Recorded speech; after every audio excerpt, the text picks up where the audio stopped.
പറയാറുള്ളത്. അല്ലാഹുവിന്റെ പ്രവാചകന് 3 വിഭാഗം പെണ്ണുങ്ങളെ ശപിച്ചിരിക്കുകയാ.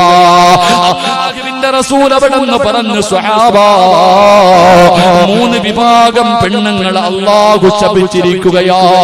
അവൾ അല്ലാഹുവിന്റെ ശാപം കിട്ടിയവളാ, അവൾ അല്ലാഹുവിന്റെ ശാപം കിട്ടിയവളാ. അല്ലാഹു ശപിച്ചാ നന്നാകുവോ മോളെ?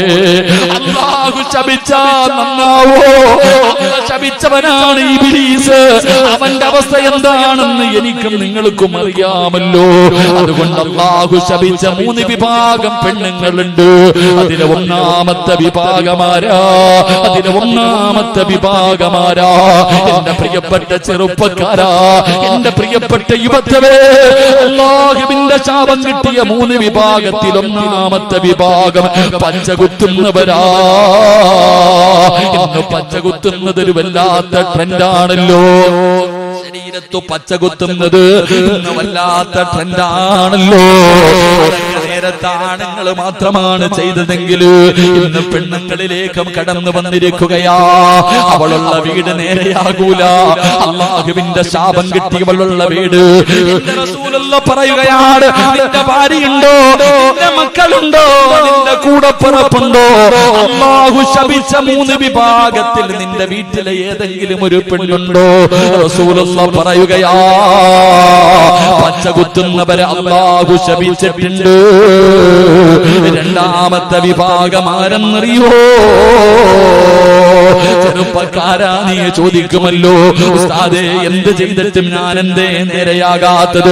ഞാനെന്ത് കച്ചവടം ചെയ്താലും പൊളിയുന്നല്ലോ, എന്തെല്ലാം ഉണ്ട് ഉസ്താദേ, ബർക്കത്തില്ലല്ലോ, വയറ് നിറയുന്നില്ലല്ലോ, തൃപ്തിപ്പെടാ കഴിയുന്നില്ലല്ലോ. എന്റെ ചെറുപ്പക്കാരാ, വീട്ടിൽ പോയിട്ട് നോക്കടാ. അല്ലാഹുവിന്റെ റസൂല് പറയുന്നു, പടച്ചറബ് ശപിച്ച രണ്ടാമത്തെ വിഭാഗമാരാ? സൗന്ദര്യത്തിന് വേണ്ടി മുഖത്തെ മുടി പറിച്ചു കളയുന്ന പെണ്ണ്. നീ അല്ലാഹുവിന്റെ ശാപം കിട്ടിയവളാ. വീട്ടിൽ ചെന്നിട്ട് ഭാര്യയുടെ പിരിയത്തിൽ നോക്കടാ ചെറുപ്പക്കാരാ. നിന്റെ ഉമ്മയുടെ വയറ്റിൽ കിടന്ന തെറ്റ് കണ്ടാ തിരുത്തേണ്ടവനാണ് നീ. നിന്റെ പെങ്ങളുടെ നെറ്റിയിൽ അവളുടെ മുഖത്തേക്ക് നോക്ക്, നിന്റെ സഹോദരിയുടെ മുഖത്ത് നോക്ക്, നിന്റെ ഭാര്യയുടെ മുഖത്ത് നോക്ക്, നിന്റെ പെമ്മക്കളുടെ മുഖത്ത് നോക്ക്.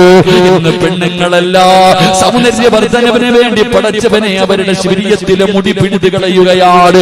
ഇന്നെല്ലാം മോഡലാ, പുടുത്ത നാറുവടി പൊന്നുമോള്, മണ്ണ് തിന്നണ്ട ശരീരവാ. എത്രയൊക്കെ സൗന്ദര്യമുള്ളവളാണെങ്കിലും 3ന്റെ അന്ന് കബറങ്ങാടം പൊളിച്ചാ അല്ലാഹുവേ, ചിതലും പുഴുക്കളും താവളം പെരുത്തുണ്ടതിൽ സന്തോഷമാണവകൾക്കു നീ ചെല്ലുന്നതിൽ. പൊൻവർണ്ണ കോമള മൃദുലമായ ശരീരമിൽ സമരത്തിലാണ് പരസ്പരം തിന്നുന്നതിൽ. കാർഡില്ലറേഷന് വേണ്ട പോലതിലുണ്ട്, ക്യൂ സിസ്റ്റമില്ല, തള്ളലാണത് കൊണ്ട്. ഇതെല്ലാം പുഴുക്കൾ തിന്നുന്ന ഒരു ദിവസം വരാനുണ്ട് മോളെ. നിന്റെ സൗന്ദര്യം നാട്ടുകാർക്ക് കാണാനുള്ളതല്ല, നിന്റെ സൗന്ദര്യം നിന്റെ ഭർത്താവിന് ആസ്വദിക്കാനുള്ളതാ. നാട്ടുകാരുടെ മുന്നിൽ സൗന്ദര്യമുള്ളവളാണെന്ന് തെളിയിക്കാ.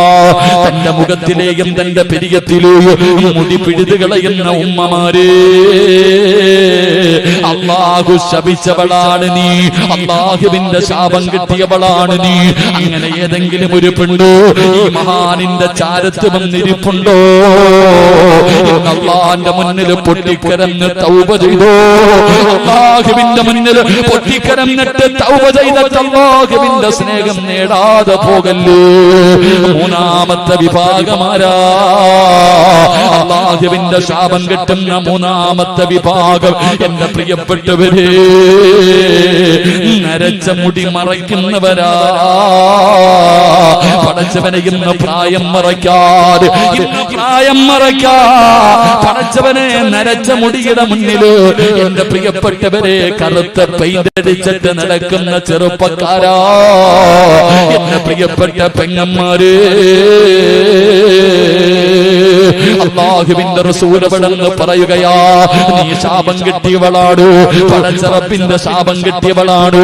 അതുകൊണ്ട് എന്റെ പ്രിയപ്പെട്ട മാതാപിതാക്കളോട് പറയുകയാണ്, ഈ പറയുന്ന 3 വിഭാഗം പെണ്ണുങ്ങൾ നിന്റെ വീട്ടിലുണ്ടോ? അവർ അല്ലാഹുവിന്റെ ശാപം വാങ്ങുന്നവരാ. അതുകൊണ്ട് എന്റെ പ്രിയപ്പെട്ട സഹോദരിമാരോട്, എന്റെ പെങ്ങന്മാരോട് എനിക്ക് പറയാനുള്ളത്, നിങ്ങൾ പടച്ചവനെ ഭയന്ന് ജീവിക്കൂ, അല്ലാഹുവിനെ മറന്നു പോകല്ലേ.